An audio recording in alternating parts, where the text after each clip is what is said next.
Hi viewers, ಮತ್ತೆ basic tutorials for YouTube Kannada ಚಾನಲ್ಗೆ ಸ್ವಾಗತ. www.youtube.com/basic tutorials for you ಅಂತ ಟೈಪ್ ಮಾಡಿಬಿಟ್ಟು ಇಲ್ಲಿ ಸಬ್ಸ್ಕ್ರೈಬ್ ಬಟನ್ ಪ್ರೆಸ್ ಮಾಡೋದ್ರ ಮೂಲಕ ನಮ್ಮ ಮುಂದಿನ ಎಲ್ಲ ವೀಡಿಯೋ ನಿಮ್ಗೆ ಸಿಗೋ ಥರ ಮಾಡ್ಕೊಬೋದು. ಇಲ್ಲಿ ಸಬ್ಸ್ಕ್ರೈಬ್ ಬಟನ್ ಪ್ರೆಸ್ ಮಾಡಿದ್ರೆ ಮಾತ್ರ ನಾನು ಯಾವುದೇ ಹೊಸ ವೀಡಿಯೋ ಅಪ್ಲೋಡ್ ಮಾಡಲಿ ನಿಮಗೆ ತಕ್ಷಣ ಒಂದು ಇಮೇಲಿಂದ ಯೂಟ್ಯೂಬ್ ಕಡೆಯಿಂದ ಒಂದು ಮೆಸೇಜ್ ಬರುತ್ತೆ, ಈ ಥರ ಹೊಸ ವೀಡಿಯೋ ಅಪ್ಲೋಡ್ ಮಾಡಿದ್ದಾರೆ ಈ ಬೇಸಿಕ್ ಟ್ಯೂಟೋರಿಯಲ್ಸ್ ಚಾನಲ್ ಅಂತ. ಸೊ ಹಾಗಾಗಿ ಸಬ್ಸ್ಕ್ರೈಬ್ ಮಾಡೋದು ಮರಿಬೇಡಿ. ಇಲ್ಲಾಂದರೆ ನೀವು ಪ್ರತಿ ಸಾರಿ ಬಂದು ಇಲ್ಲಿ ಸರ್ಚ್ ಮಾಡಿ ಹುಡುಕಿ ವೀಡಿಯೋಸ್ ನೋಡಬೇಕಾಗುತ್ತೆ. ಇನ್ನೊಂದು ಫೇಸ್ಬುಕ್ ಲಿಂಕ್ ಇಲ್ಲಿದೆ, ಟ್ವಿಟರ್ ಲಿಂಕ್ ಇಲ್ಲಿದೆ, ಮತ್ತು ವೆಬ್ಸೈಟ್ ಸಹ ಇಲ್ಲಿದೆ. ಇಲ್ಲಿಂದ ನೀವು ಡೈರೆಕ್ಟಾಗಿ ಕ್ಲಿಕ್ ಮಾಡಿ ಅಲ್ಲಿ ಹೋಗಿ ಸಹ ನೀವು ನೋಡ್ಬೋದು. ಓಕೆ ವ್ಯೂವರ್ಸ್, ಮತ್ತು ನೀವು ಯಾವುದಾನ ಪರ್ಟಿಕ್ಯುಲರ್ ಚಾನಲ್ನ ಫಾಲೋ ಮಾಡಬೇಕು ಅಂದರೆ ಎಕ್ಸೆಲ್ ಮಾತ್ರ ಕಲಿಬೇಕು, ಅಥವಾ ಬೇರೆ ಬೇರೆ ಯಾವುದಾದ್ರೂ ಪರ್ಟಿಕ್ಯುಲರ್ ಟ್ಯುಟೋರಿಯಲ್ ಕಲಿಬೇಕಂದ್ರೆ ಪ್ಲೇಲಿಸ್ಟ್ ಮೇಲೆ ಕ್ಲಿಕ್ ಮಾಡಿ. ಒಂದು ಸೆಕೆಂಡ್, ಅದು ಬೇರೆ ಚಾನಲ್ಗೆ ಹೋಯಿತು. ಓಕೆ, ಪ್ಲೇಲಿಸ್ಟ್ ಮೇಲೆ ಕ್ಲಿಕ್ ಮಾಡಿ. ಮತ್ತು ನೀವು ಇಲ್ಲಿ ಎಕ್ಸೆಲ್ ಕಲಿಬೇಕಂದ್ರೆ ಕನ್ನಡದಲ್ಲಿ ಎಕ್ಸೆಲ್ ಪ್ಲೇಯಲ್ ಅಂತ ಕೊಟ್ಟರೆ ಬರುತ್ತೆ. ಮತ್ತು ವರ್ಡ್ ಕಲಿಬೇಕಂದ್ರೆ, ಪವರ್ ಪಾಯಿಂಟ್ ಕಲಿಬೇಕಂದ್ರೆ, HTML ಕಲಿಬೇಕಂದ್ರೆ, ಅಥವಾ PHP ಕಲಿಬೇಕಂದ್ರೆ ಪರ್ಟಿಕ್ಯುಲರ್ ಅದ್ರ ಮೇಲೆ ಕ್ಲಿಕ್ ಮಾಡಿದ್ರೆ ಒನ್ ಬೈ ವೀಡಿಯೋ ನಿಮಗೆ ತಾನಾಗ್ತಾನೆ ಅಲ್ಲಿ ಜನರೇಟ್ ಆಗ್ತಾ ಹೋಗುತ್ತೆ. ಬೇರೆ ಯಾವುದೇ ವೀಡಿಯೋಸ್ ಮಿಟ್ಟಲ್ಲಿ ನಿಮಗೆ ಡಿಸ್ಟರ್ಬೆನ್ಸ್ ಬರೋಲ್ಲ. ಮತ್ತು ನಿಮ್ಮದು ಡೈರೆಕ್ಟ್ ಫೇಸ್ಬುಕ್ ಪೇಜ್ ಇಲ್ಲಿದೆ, ಅದನ್ನು ಸಹ ಲೈಕ್ ಮಾಡೋದ್ರ ಮೂಲಕ, ಮತ್ತು ಟ್ವಿಟರ್ ಪೇಜ್ ಇದೆ, ಇದನ್ನು ಲೈಕ್ ಮಾಡೋದ್ರ ಮೂಲಕ ಮಾಡೋದ್ರ ಮೂಲಕ ನಮ್ಮ ಮುಂದಿನ ಎಲ್ಲ ವೀಡಿಯೋಸನ್ನು ಯಾವುದೂ ಮಿಸ್ ಮಾಡಿದೆ ನೀವು ಟ್ವಿಟರಲ್ಲಿ ಫಾಲೋ ಮಾಡೋದ್ರ ಮೂಲಕ ಮತ್ತು ಫೇಸ್ಬುಕ್ಕಲ್ಲಿ ಲೈಕ್ ಮಾಡೋದ್ರ ಮೂಲಕ ಸಿಗೋ ಥರ ಮಾಡ್ಕೊಬೋದು. ವ್ಯೂವರ್ಸ್, ನಾನು ಇವತ್ತಿನ ವೀಡಿಯೋದಲ್ಲಿ ನಿಮಗೆ ಆ್ಯಕ್ಚುಲಿ ನಮ್ಮ ಫ್ರೆಂಡ್ಸು ಕೇಳಿದ್ದಾರೆ ಒಬ್ಬರು ಗಿರೀಶ್ ಅಂತ. ಈಗ ಜಸ್ಟ್ ಇದಕ್ಕೂ ರೆಕಾರ್ಡ್ ಮಾಡೋಕ್ಕೆ ಮುಂಚೆ ಗೂಗಲ್ ಡ್ರೈವ್ ಅಂದರೆ ಏನು, ಮತ್ತು ಅಂದರೆ ಯಾವ ಥರ ಅದು ವರ್ಕ್ ಆಗುತ್ತೆ ಅಂತ ಇದಕ್ಕೂ ಮುಂಚೆ ನಮ್ಗೆ ಸುಮಾರು ಜನ ಮೆಸೇಜ್ ಮಾಡಿದ್ರು, ಬಟ್ ನನಗೆ ಮಾಡೋಕ್ಕಾಗಿದ್ದಿಲ್ಲ. ಈಗ ಒಳ್ಳೆ ನನಗೂ ಅವರು ನೆನಪಿಸಿದ್ದಕ್ಕೆ ತುಂಬ ಯೂಸ್ ಆಯಿತು, ಮತ್ತು ಅದರಿಂದ ತುಂಬ ಜನಕ್ಕೆ ಯೂಸ್ಫುಲ್ ಇದೆ ಗೂಗಲ್ ಡ್ರೈವ್ ಯಾವ ಥರ ಕೆಲಸ ಮಾಡುತ್ತೆ ಅಂತ. ಸೊ ಏನಪ್ಪ ಗೂಗಲ್ ಡ್ರೈವ್ ಅಂದರೆ, ಈಗ ಫಾರ್ ಎಕ್ಸಾಂಪಲ್ ನಮ್ಮ ಹತ್ರ ಒಂದು ಪೆನ್ ಡ್ರೈವ್ ಇದೆ ಅಂದ್ಕೊಳ್ಳಿ, 4GB 8GB 16GB ಯಾವುದೇ ಇರಲಿ, ಅದರಲ್ಲಿ ನಾವು ಎಷ್ಟು ಡೇಟಾ ಸಾಧ್ಯನೋ ಅಷ್ಟು ನಾವು ಸೇವ್ ಮಾಡಿ ಇಟ್ಕೊಬೋದು. ಒಂದು ವೇಳೆ ನಮ್ಮ ಕಂಪ್ಯೂಟರ್ಲಿಂದ ಅದನ್ನು ನಮ್ಮದ್ರಲ್ಲಿ ಇಟ್ಕೊಂಡ್ರೆ ಕಂಪ್ಯೂಟರ್ ಏನಾದರೂ ಹಾಳಾದ್ರೂ ಅಥವಾ ಡಿಲೀಟ್ ಆದ್ರೂ ಒಂದು ಬ್ಯಾಕಪ್ ಇರುತ್ತೆ ಅನ್ನೋ ಕಾರಣಕ್ಕೆ. ಇನ್ನು ಅದ್ರ ಬಿಟ್ಟರೆ ನೆಕ್ಸ್ಟ್ ಹೋದರೆ ನೀವು ಮೆಮೊರಿ ಕಾರ್ಡ್ಸ್ ಇಟ್ಕೊಬೋದು, ಅಥವಾ ಅದ್ರ ಬಿಟ್ಟರೆ ಹಾರ್ಡ್ ಡಿಸ್ಕ್ಗಳು ಅಥವಾ ಎಕ್ಸ್ಟರ್ನಲ್ ಹಾರ್ಡ್ ಡಿಸ್ಕಲ್ಲಿ ಸೇವ್ ಮಾಡಿ ಇಟ್ಕೊಬೋದು. ಓಕೆ, ಇದಿಷ್ಟು ನೀವು ಎಕ್ಸ್ಟರ್ನಲ್ ಹಾರ್ಡ್ ಡಿಸ್ಕ್ ಪರ್ಚೇಸ್ ಮಾಡಿ 15,000 ಕೊಟ್ಟೆ ಪರ್ಚೇಸ್ ಮಾಡಿದ್ದೀರಾ ಅಂತ ತಿಳ್ಕೊಳ್ಳಿ. ಬಟ್ ಅದನ್ನು ನೀವು ಸೇವ್ ಮಾಡೋಕ್ಕೆ ಹೋದಾಗ ಸೇವ್ ಮಾಡಿ ಇಟ್ಕೊತೀರ, no problem. But in case ಅದೇ ಕಳೆದೋದಾಗ ನಾವು ತೊಗೊಂಡಿದ್ದನ್ನು ನಮಗೆ ಯೂಸ್ ಇರೋಲ್ಲ. ಬಟ್ ಅಂಥ ಟೈಮಲ್ಲಿ ನಮಗೆ ಗೂಗಲ್ ಡ್ರೈವ್ ಭಾಳ ಯೂಸ್ಫುಲ್ ಆಗುತ್ತೆ. ಇದಕ್ಕೆ ಯಾವುದೇ ರೀತಿ ಅಮೌಂಟ್ ಪೇ ಮಾಡೋ ಅವಶ್ಯಕತೆ ಇಲ್ಲ. ಅಪ್ ಟು 15GB 15GB ನಾವು ಯಾವುದೇ ರೀತಿ ಡೇಟಾ ಪರ್ಚೇಸ್ 15GB ಫ್ರೀ ಇದೆ. ಅದಾದಮೇಲೆ ಬೇಕಾದರೆ ನಿಮ್ಗೆ ಎಕ್ಸ್ಟ್ರಾ ಅಡಿಷನಲ್ ಬೇಕಂದರೆ ನಾವು ಅದನ್ನು ಪರ್ಚೇಸ್ ಮಾಡಬೇಕಾಗುತ್ತೆ. ಬಟ್ ಹೈ ಸೆಕ್ಯೂರ್ಡ್, ಯಾಕಂದರೆ ಗೂಗಲ್ ಅವ್ರದ್ದೇ ಇರೋದ್ರಿಂದ ನಿಮ್ಗೆ ಸೆಕ್ಯೂರಿಟಿ ಪ್ರಾಬ್ಲಮ್ ಇರೋಲ್ಲ.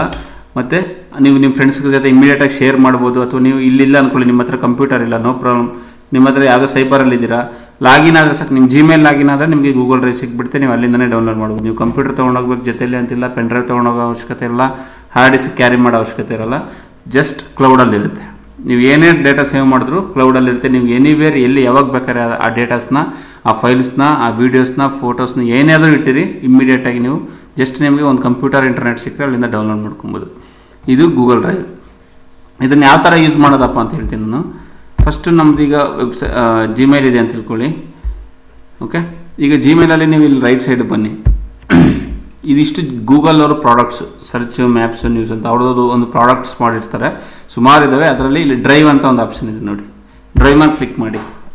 ನೀವು ಒಂದ್ಸರಿ ಜಿಮೇಲಲ್ಲಿ ನಿಮ್ಮದು ಇದ್ದರೆ ಸಾಕು, ನಿಮ್ಮ ಈ ಜಿಮೇಲ್ ಅಕೌಂಟು ಮುಗೀತು, ನೀವೇನು ಮಾಡೋಕ್ಕಿಲ್ಲ. ನೋಡಿ, drive.google.com ಬಂದ್ರಿ ಅಂದರೆ ಹೊಸದಾಗ ನೀವೇನು ಕ್ರಿಯೇಟ್ ಮಾಡೋ ಅವಶ್ಯಕತೆ ಇಲ್ಲ, ಲಾಗಿನ್ ಮಾಡೋ ಅವಶ್ಯಕತೆ ಇಲ್ಲ, ಏನೂ ಅವಶ್ಯಕತೆ ಇಲ್ಲ.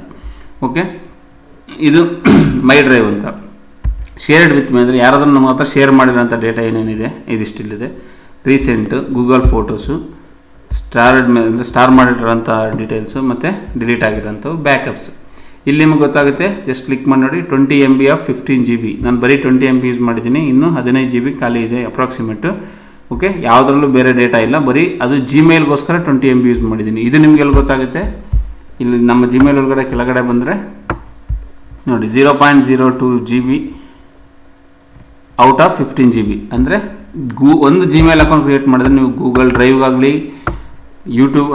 ಗೂಗಲ್ ಡ್ರೈವ್ಗಾಗಲಿ, ಅಥವಾ ಜಿಮೇಲ್ಗಾಗಲಿ, ಅಥವಾ ಗೂಗಲ್ದು ಯಾವುದೇ ಸಂಬಂಧಪಟ್ಟ ಪ್ರಾಡಕ್ಟ್ಗಾಗಲಿ 15GB ಕೊಟ್ಟಿರ್ತಾರೆ. ಓವರಾಲ್ ಅದರಲ್ಲಿ ನಾವು ಯೂಸ್ ಮಾಡ್ಕೊಂಡಿರೋದು ಎಷ್ಟು ಅಂತ ಇಲ್ಲಿ ನಮ್ಗೆ ತೋರಿಸುತ್ತೆ. ಅಪ್ಗ್ರೇಡ್ ಸ್ಟೋರೇಜ್ ಅಂದರೆ ನೀವು ಅದು ಕ್ಲಿಕ್ ಮಾಡಿ ಅಷ್ಟು ಅಮೌಂಟ್ ಕೊಟ್ಟು ನಾವು ಪರ್ಚೇಸ್ ಮಾಡಬೇಕಾಗುತ್ತೆ. ಇದು ನಿಮಗೆ ಅಡಿಷ್ನಲ್ ಬೇಕಿದ್ರೆ ನನಗನ್ಸೋ ಪ್ರಕಾರ 15 GB ಮ್ಯಾಕ್ಸಿಮಮ್ ನಾವು ಯುಟಿಲೈಸ್ ಮಾಡ್ಬೋದು. ಇಲ್ಲಾಂದರೆ ಇದು 100 GB ಪರ್ಚೇಸ್ ಮಾಡಿದ್ರೆ 1300 ರೂಪೀಸ್ ಪರ್ ಇಯರ್ ಕಟ್ಟಬೇಕಾಗುತ್ತೆ. 1 TB ಇದು 100 GB, ಇದು 1 TB ಅಂದರೆ 6500 ರೂಪಾಯಿ ಪರ್ ಇಯರ್ ಪರ್ಚೇಸ್ ಮಾಡಿ ಕಟ್ಟಬೇಕಾಗುತ್ತೆ. ಅದೇ ಅಂಥ ಅವಶ್ಯಕತೆ ನಮಗೆ ಪರ್ಸ್ನಲ್ ಯೂಸೇಜಿಗೆ ಇರಲ್ಲ ಅಂತ. ಓಕೆ, ಈಗ ಇದನ್ನು ಯಾವ ಥರ ಯೂಸ್ ಮಾಡೋದಪ್ಪ ಅಂದರೆ, ಫಾರ್ ಎಕ್ಸಾಂಪಲ್ ನ್ಯೂ ಫಸ್ಟ್ ಒಂದು ಫೋಲ್ಡರ್ ಕ್ರಿಯೇಟ್ ಮಾಡ್ತೀನಿ. ಮಾಡಿ ಟೆಸ್ಟ್ ಅಂತಲೇ ಬರೀತೀನಿ, ಕ್ರಿಯೇಟ್ ಮಾಡಿದ್ದೀನಿ. ಓಕೆ, ಈಗ ನಿಮಗೆ ನಿಮ್ಮ ಡ್ರೈವ್ ಒಳಗಡೆ ಟೆಸ್ಟ್ ಅಂತ ಒಂದು ಫೋಲ್ಡರ್ ಕ್ರಿಯೇಟ್ ಆಯಿತು. ಓಕೆ, ಇದನ್ನು ಕ್ಲಿಕ್ ಮಾಡಿದ್ದೀನಿ. ಈಗ ನೋಡಿ ಏನಿಲ್ಲ, ಬ್ಲ್ಯಾಂಕ್ ಇದೆ. ಇದು ಡ್ರಾಪ್ ಡೌನ್ ಆದರೂ ಮಾಡಿ ನೀವು ಡ್ರ್ಯಾಗ್ ಮಾಡಿ ಅದ್ರ ಡೇಟ್ ಹಾಕ್ಬೋದು, ಅಥವಾ ನ್ಯೂ ಅಂತ ಕೊಟ್ಟರೆ ನ್ಯೂ ಫೈಲ್ ಕ್ರಿಯೇಟ್ ಮಾಡ್ತೀರಾ, ನ್ಯೂ ಫೈಲ್ ಅಪ್ಲೋಡ್ ಮಾಡ್ತೀರಾ. ಈಗ ಫಾರ್ ಎಕ್ಸಾಂಪಲ್ ಫೈಲ್ ಅಪ್ಲೋಡ್ ಕೊಡ್ತೀನಿ, ಏನೋ ಒಂದು ಕೊಟ್ಟಿದ್ದೀನಿ ನೋಡಿ. ಇಲ್ಲಿ ನಿಮಗೆ ಇಲ್ಲಿ ಮೆಸೇಜ್ ಗೊತ್ತಾಗುತ್ತೆ, ಅಪ್ಲೋಡ್ ಆಯಿತು. ಓಕೆ, ಈ ಡೇಟಾನ ನೀವು ಎಲ್ಲಿ ಬೇಕಾದರೂ ಯಾವತ್ತು ಬೇಕಾದ್ರೂ ಯೂಸ್ ಮಾಡ್ಬೋದು. ನೀವು ಇದೇ ನಿಮ್ಮ ಕಂಪ್ಯೂಟರ್ ಅಲ್ಲ, ನೀವು ಕಂಪ್ಯೂಟರ್ ಬಿಟ್ಟು ಬೇರೆ ಎಲ್ಲಾದರೂ ಯೂಸ್ ಮಾಡಿ. ನೀವು ಬೇರೆ ಕಡೆ ಹೋಗಿದ್ದೀರೋ ಅಥವಾ ನಿಮ್ಗೆ ಸಡನ್ನಾಗಿ ಕಂಪ್ಯೂಟರ್ ಇಲ್ಲ, ನೀವು ಯಾವುದೂ ಕ್ಯಾರಿ ಮಾಡಲ್ಲ, ನೋ ಪ್ರಾಬ್ಲಮ್. ನೀವು ಜಿಮೇಲಿಗೆ ಲಾಗಿನ್ ಆಗಿ ಇಲ್ಲಿಂದ ಶಾರ್ಟ್ಕಟ್ಟಲ್ಲಿ ಗೂಗಲ್ ಡ್ರೈವ್ಗೆ ಬನ್ನಿ, ಸೇಮ್ ಫೋಲ್ಡ್ರಲ್ಲಿ ನಿಮ್ಗೆ ಈ ಡೇಟಾ ಇರುತ್ತೆ. ಡೌನ್ಲೋಡ್ ಮಾಡಬೇಕಂದ್ರೆ ಸಿಂಪಲ್ ಕ್ಲಿಕ್ ಮಾಡಿ ಇಲ್ಲೋಗಿ ಡೌನ್ಲೋಡ್ ಕೊಟ್ಟರೆ ಸೇಮ್ ಡೌನ್ಲೋಡ್ ಆಗಿ ನೋಡಿ ತೋರಿಸ್ತೀನಿ. ನಮ್ಮ ಲೋಕಲ್ಗೆ ಇಲ್ಲಿ ಬಂದುಬಿಡ್ತು, ಅಂದರೆ ಡೌನ್ಲೋಡ್ ಫೋಲ್ಡರಲ್ಲಿ ಬಂತು. ಇದನ್ನು ನೀವು ಯಾವ ಥರ ಬೇಕಾದ್ರೆ ಮಾಡ್ಕೋಬೋದು. ಇದನ್ನು ಬೇರೆ ಕಡೆ ಮೂವ್ ಮಾಡ್ತೀರಾ ಮಾಡ್ಬೋದು. ಇದ್ರ ಡೀಟೇಲ್ಸ್ ನೋಡ್ತೀರಾ, ಯಾವತ್ತು ಅಪ್ಲೋಡ್ ಮಾಡೋದು ಏನೋ ಡೀಟೇಲ್ಸ್ ಎಲ್ಲ ಇಲ್ಲಿ ನಿಮ್ಗೆ ಸಿಗುತ್ತೆ. ಇಲ್ಲಿ ರೀಸೆಂಟ್ ಆ್ಯಕ್ಟಿವಿಟೀಸ್ ಏನಿದೆ ಕಂಪ್ಲೀಟ್ ಡೀಟೇಲ್ಸ್ ಎಲ್ಲ ಗೊತ್ತಾಗುತ್ತೆ. ಎಷ್ಟು MB ಇದೆ, ಎಷ್ಟು ಯಾವತ್ತು ನಾವು ಕ್ರಿಯೇಟ್ ಮಾಡಿದ್ದೀವಿ ಎಲ್ಲನೂ ಇಲ್ಲೇ ಗೊತ್ತಾಗುತ್ತೆ. ಓಕೆ, ಬೇಡ ಅದನ್ನು ನೀವು ಶೇರ್ ಮಾಡ್ಬೇಕು ಅಂದ್ಕೊಳ್ಳಿ, ಯಾರಿಗಾದ್ರೂ ಇದ್ರ ಡೂಪ್ಲಿಕೇಟ್ ಕಾಪಿ ಕ್ರಿಯೇಟ್ ಮಾಡ್ಬೋದು ಬೇಕಾದರೆ. ಇಲ್ಲ ನೀವು ಇದನ್ನು ಶೇರ್ ಮಾಡ್ತೀನಿ ಅಂದರೆ ಶೇರ್ಡ್ ವಿತ್ ಮೀ ಅಂತ ಕ್ಲಿಕ್ ಮಾಡಿ ನಮ್ಮ ಹತ್ರ ಒಂದು ಲಿಂಕ್ ಕ್ರಿಯೇಟ್ ಆಗಿಬಿಡ್ತದೆ, ಅಂದರೆ ನಾವು ಯೂಸೇಜ್ ಮಾಡೋಕ್ಕೆ. ಅದು ಬಿಟ್ಟು ನೀವು ಬೇರೆ ಕಡೆ ಈ ಡೇಟಾ ನಾನು ಶೇರ್ ಮಾಡ್ತೀನಿ ಅಂದರೆ ಇದ್ರ ಮೇಲೆ ರೈಟ್ ಕ್ಲಿಕ್ ಮಾಡಿ ಶೇರ್ ಅಂತ ಕೊಡಿ. Okay, copy link. ಈ ಲಿಂಕನ್ನು ಕಾಪಿ ಮಾಡಿದ್ರೆ ಯಾರಿಗೆ ಬೇಕಾದ್ರೆ ನೀವು ಈ ಲಿಂಕನ್ನು ಕಳಿಸಿದ್ರೆ ನಿಮ್ಮ ಇಮೇಲ್ ಥ್ರೂ ಆಟೋಮೆಟಿಕಲಿ ಅವರು ಅಲ್ಲಿಂದ ಡೌನ್ಲೋಡ್ ಮಾಡ್ಬೋದು. ಇದರಲ್ಲಿನ ಅಡ್ವಾನ್ಸ್ಡ್ ಏನಪ್ಪ ಅಂದರೆ, ನೀವು ಅಡ್ವಾನ್ಸ್ಡ್ಗೆ ಹೋಗಿ ಎಂಟರ್ ಪೀಪಲ್ ನೇಮ್, ಯಾರಿಗೆ ಬೇಕು ಪರ್ಟಿಕ್ಯುಲರ್ ಅವ್ರಿಗೆ ಮಾತ್ರ ನೀವು ಮೆಸೇಜ್ ಕಳಿಸ್ಬೋದು. ಅದಾದ ನಂತರ ಇಲ್ಲಿ ಆ್ಯಡ್ ನೋಟ್ ಕೊಡ್ಬೋದು. ಏನೋ ನೀವು ಪರ್ಟಿಕ್ಯುಲರ್ ಸೆಂಡ್ ರಿಕ್ವೆಸ್ಟ್ ಅಂತ ಕೊಟ್ಟರೆ ಪರ್ಟಿಕ್ಯುಲರ್ ನೀವು ಯಾರ್ಯಾರಿಗೆ ಇಮೇಲ್ ಕೊಟ್ಟಿರ್ತಾರಲ್ಲ ಅವ್ರು ಮಾತ್ರ ಡೌನ್ಲೋಡ್ ಮಾಡೋಕ್ಕೆ ಸಾಧ್ಯ ಆಗುತ್ತೆ, ಬೇರೆ ಎಲ್ಲರಿಗೂ ಆಗೋಲ್ಲ. ಇದಿಷ್ಟು ಗೂಗಲ್ ಡ್ರೈವಲ್ಲಿ ಮಾಡೋಂಥ ಒಂದು ನಾರ್ಮಲ್ ಯೂಸೇಜು ಮತ್ತು ಯಾವ ಥರ ಮಾಡ್ತೀವಿ ಅಂತ.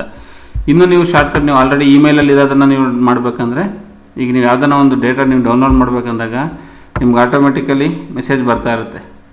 ಓಕೆ, ಅಂಥದನ್ನು ನಿಮ್ಮ ಜಿಮೇಲಲ್ಲಿ ಇರೋಂಥದನ್ನು ನೀವು ಡೈರೆಕ್ಟ್ ರೈಟ್ ಕ್ಲಿಕ್ ಮಾಡಿ ಡೌನ್ಲೋಡ್ ಅಂತ ಕೊಡ್ಬೋದು. ಡೌನ್ಲೋಡ್ ಆಪ್ಷನ್ ಕೊಟ್ಟಾಗ ಅದೇನು ಕೇಳುತ್ತೆ, ಗೂಗಲ್ ಡ್ರೈವ್ ಡೈರೆಕ್ಟ್ ಅಪ್ಲೋಡ್ ಮಾಡ್ತೀರಾ ಅಥವಾ ನಿಮ್ಮ ಕಂಪ್ಯೂಟರ್ಗೆ ಡೌನ್ಲೋಡ್ ಮಾಡ್ತೀರಾ ಅಂತ. ಅಂಥ ಟೈಮಲ್ಲಿ ನೀವು ಇದನ್ನು ನೋಡಿ, ನನಗೆ ಸಪೋಸ್ ಇಲ್ಲಿ ಏನಾದರೂ ಬರೀತೀನಿ ಅಂದ್ಕೊಳ್ಳಿ, ಸಬ್ಜೆಕ್ಟ್ ಏನಾದರೂ ಬರೆದು ಇಲ್ಲಿ ನೋಡಿ insert files using Google drive. ನೀವು ಗೂಗಲ್ ಡ್ರೈವಿಂದ ಡೈರೆಕ್ಟ್ ಇದನ್ನು ಇನ್ಸರ್ಟ್ ಮಾಡ್ಬೋದು. ನೋಡಿ ಇನ್ಸರ್ಟ್ ಆಯಿತು. ಅದೇ ಥರ ನೀವು ಇದನ್ನು ಡೌನ್ಲೋಡ್ ಮಾಡೋ ಈಗ ಇದಕ್ಕೆ ಕಳಿಸ್ತೀನಿ, ನಾನು ಬೇಸಿಕ್ ಟ್ಯೂಟೋರಿಯಲ್ಸ್ ನನ್ನದಕ್ಕೆ ಕಳಿಸ್ತೀನಿ. ಓಕೆ, ನಾನು ಎಲ್ಲಿಂದ ಡೈರೆಕ್ಟ್ ಗೂಗಲ್ ಡ್ರೈವಿಂದ ತೊಗೊಂಡಿದ್ದೀನಿ, ಸೆಂಡ್ ಮಾಡಿದ್ದೀನಿ. ಈಗ ನನಗೆ ಬಂತದು. ಓಕೆ, ಇದ್ರ ಮೇಲೆ ಕ್ಲಿಕ್ ಮಾಡಿದಾಗ ನೋಡಿ ಇಲ್ಲಿ ನಿಮ್ಮ ಕಂಪ್ಯೂಟರ್ ಡೌನ್ಲೋಡ್ ಮಾಡೋಕ್ಕೆ ಆಪ್ಷನ್ ಇದೆ. ಇಲ್ಲಿ ಡೈರೆಕ್ಟ್ ಆರ್ಗನೈಸರ್ಸ್ ಇನ್ ಡ್ರೈವ್ ಅಂತ ಇಲ್ಲಿ ರೈಟ್ ಮಾಡಿದ್ರೆ ಟೆಸ್ಟ್ ಫೋಲ್ಡರ್ ಕ್ರಿಯೇಟ್ ಮಾಡ್ತೀರಾ ಅಥವಾ ಬೇರೆ ಫೋಲ್ಡರ್ ಕ್ರಿಯೇಟ್ ಮಾಡ್ತೀರಾ, ಎಲ್ಲ ನೀವು ಆಲ್ರೆಡಿ ನೀವು ಮಾಡಿಟ್ಟಿದ್ರೆ, ಇಲ್ಲಿ ಆಲ್ರೆಡಿ ಮಾಡಿಟ್ಟಿದ್ದೀವಿ, ಹಾಗಾಗಿ ನಾವು ಟೆಸ್ಟ್ ಡ್ರೈವ್ಗೆ ತೊಗೊತದ್ದು. ಅಲ್ಲಿಂದ ಬೇಕಾದ್ರೆ ನೀವು ಹೇಗೇನು ಆರ್ಗನೈಸ್ ಮಾಡಿ ಎಲ್ಲಿ ಮೂವ್ ಮಾಡಬೇಕು ಅಂತ ಮಾಡಿ ಮೂವ್ ಮಾಡ್ಬೋದು. ಅಥವಾ ಡೈರೆಕ್ಟ್ ಮೂವ್ ದಿಸ್ ಐಟಮ್ ಅಂತ ಕೊಟ್ಟರೆ my drive test move folder create ಮಾಡಿ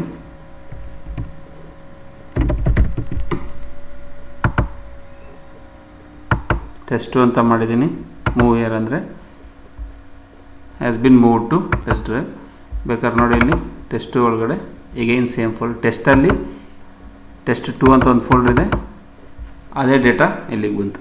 ಈ ಥರ ಯೂಸ್ ಮಾಡಿಕೊಂಡು ನೀವು ಅಪ್ ಟು 15 GB 15 GB ವರೆಗೂ ನಿಮ್ಮ ಡೇಟಾನ ನೀವು ಒಂದು ಸರಿ ಗೂಗಲಿಂದ ಅಪ್ಲೋಡ್ ಮಾಡಿಬಿಟ್ರೆ ಅದು ಎಲ್ಲಿ ಬೇಕಾದ್ರೆ ನಿಮಗೆ ಅವೈಲಬಿಲಿಟಿ ಇರುತ್ತೆ. ಸೊ ನಿಮಗೆ ಯಾವುದೇ ರೀತಿ ಪ್ರಾಬ್ಲಮ್ ಇರೋದಿಲ್ಲ. ಆ ಥರ ಯೂಸ್ ಮಾಡಿಕೊಂಡು ನೀವು ನಿಮ್ಮದು ಎಲ್ಲ ಫೈಲ್ನ, ಇಂಪಾರ್ಟೆಂಟ್ ಫೈಲ್ನ ಅಥವಾ ಯಾವುದನ್ನ ಡೇಟಾಸ್ ನಿಮ್ಗೆ ಇಮಿಡಿಯೇಟಾಗಿ ಕ್ವಿಕ್ ಆಕ್ಸೆಸ್ ಬೇಕಂದರೆ ಈ ಗೂಗಲ್ ಡ್ರೈವಲ್ಲಿ ಇಟ್ಟಿರಿ. ನಿಮ್ಗೆ ಯಾವಾಗ ಎಲ್ಲಿ ಬೇಕಾದ್ರೆ ಅದನ್ನು ಯುಟಿಲೈಸ್ ಮಾಡೋಕ್ಕೆ ತುಂಬ ಯೂಸ್ಫುಲ್ ಆಗುತ್ತೆ. ಓಕೆ ವ್ಯೂವರ್ಸ್, ಇದಿಷ್ಟು. ಇನ್ನೂ ನಿಮ್ಗೆ ಏನಾದ್ರು ಇದ್ರ ಬಗ್ಗೆ ಡೌಟ್ಸ್ ಇದ್ದರೆ ಅಥವಾ ಬ್ಯಾಕಪ್ ಯಾವ ಥರ ಅಥವಾ ಬೇರೆ ನೀವು ಒಂದ್ಸರಿ ಮಾಡಿ ನೋಡಿ, ನಿಮ್ಗೆ ಏನಾದ್ರು ಡೌಟ್ಸ್ ಇದ್ದರೆ ದಯವಿಟ್ಟು ಕಮೆಂಟ್ ಮಾಡಿ, ನಾನು ಅದಕ್ಕೆ ರಿಪ್ಲೈ ಕಳಿಸ್ತೀನಿ. ಯಾವುದೇ ಕಾರಣಕ್ಕೂ ನಮ್ಮ ಚಾನಲ್ನ ಸಬ್ಸ್ಕ್ರೈಬ್ ಮಾಡೋದು ಮರಿಬೇಡಿ. Thank you for watching. Take care. Bye.